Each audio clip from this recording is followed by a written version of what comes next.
দর্শক আসসালামু আলাইকুম। আমি সাইফুল ইসলাম বাবুল। সবসময় আপনাদেরকে আমি আসলে গ্রাম বাংলার ভিডিও দিয়ে আপনাদেরকে বিরক্ত করি আপনাদেরকে, যেহেতু আপনারা ফেসবুকে ঢুকলে দেখেন যে এই লোকটা একটা করে দৈনিক ভিডিও আপলোড করতেছে ফেসবুকে এবং ইউটিউবে। প্লাস আসলে আমি আপনাদেরকে প্রকৃতিগুলো দেখাবার জন্যই বেসিক্যালি ভিডিওগুলা নেওয়া এবং ভিডিও করা। দেখেন বৃষ্টির পরে এত ঠান্ডা হয়ে গেছে গ্রাম বাংলা।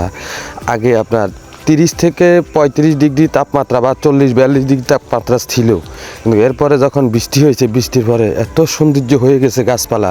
আমি আপনাদেরকে দেখাচ্ছি এই ভিডিওর মাধ্যমে এবং হাতের মাধ্যমে, জমিনের মাধ্যমে। দেখেন পানি জমে গেছে, পানিগুলা জমাতে অনেক সৌন্দর্য এবং জমিনটা এত পরিমাণ ঠান্ডা হয়েছে, মানুষের ঠান্ডাটা অনেক পরিমাণ মানুষের শরীরে ক্লান্তি এসেছে। আগে যেরকম দুর্বলতা ভোগ করতো, তারপর আপনার যে কি বলে ক্লান্তি ভোগ করতে গাছের তলে বসে থাকতো, কিন্তু আজকে নাই।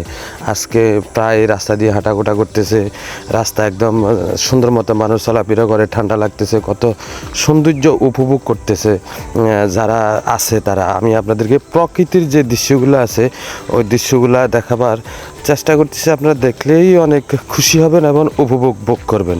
আপনারা দেখেন গ্রাম বাংলার যে প্রকৃতির দৃশ্যগুলো বা মানুষের আনাগোনা চলাফেরা আপনাদেরকে আমি পুরোপুরি ক্লিয়ার ভিডিওর মাধ্যমে